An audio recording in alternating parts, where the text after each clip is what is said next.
Hi there, Mark Jamin here, Medical Director for the Haywood County Health Department, and let's talk about this pandemic. In this video, an update on vaccines, the experience with the vaccines that we have, what's coming in the future, and hold on till the end because there'll be a special guest visit. So please share this with someone you care about.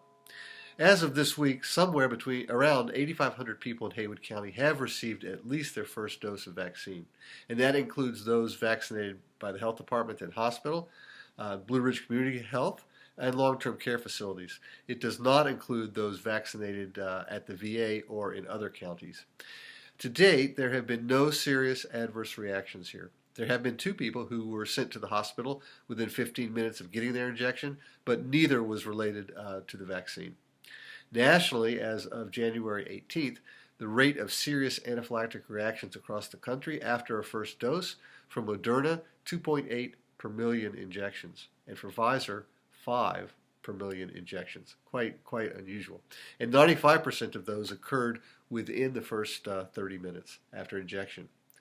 The majority of reactions being seen are sore arms, and for some, achiness, headache, and fatigue that generally lasts about 1 to 3 days after injection.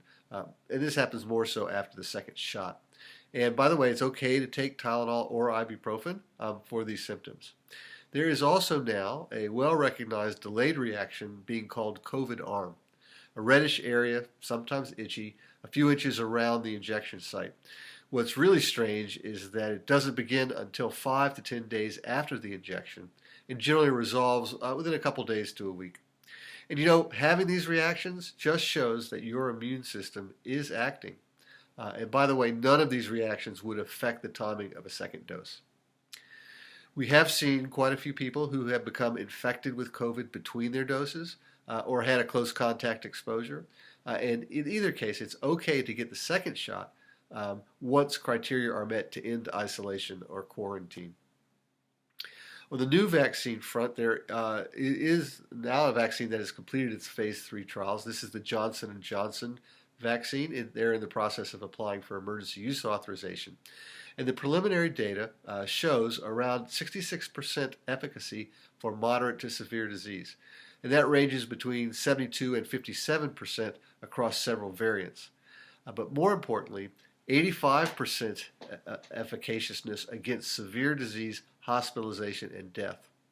And recall, it uses a viral vector platform. That's an inactivated cold virus that carries the blueprints for the spike protein of the virus.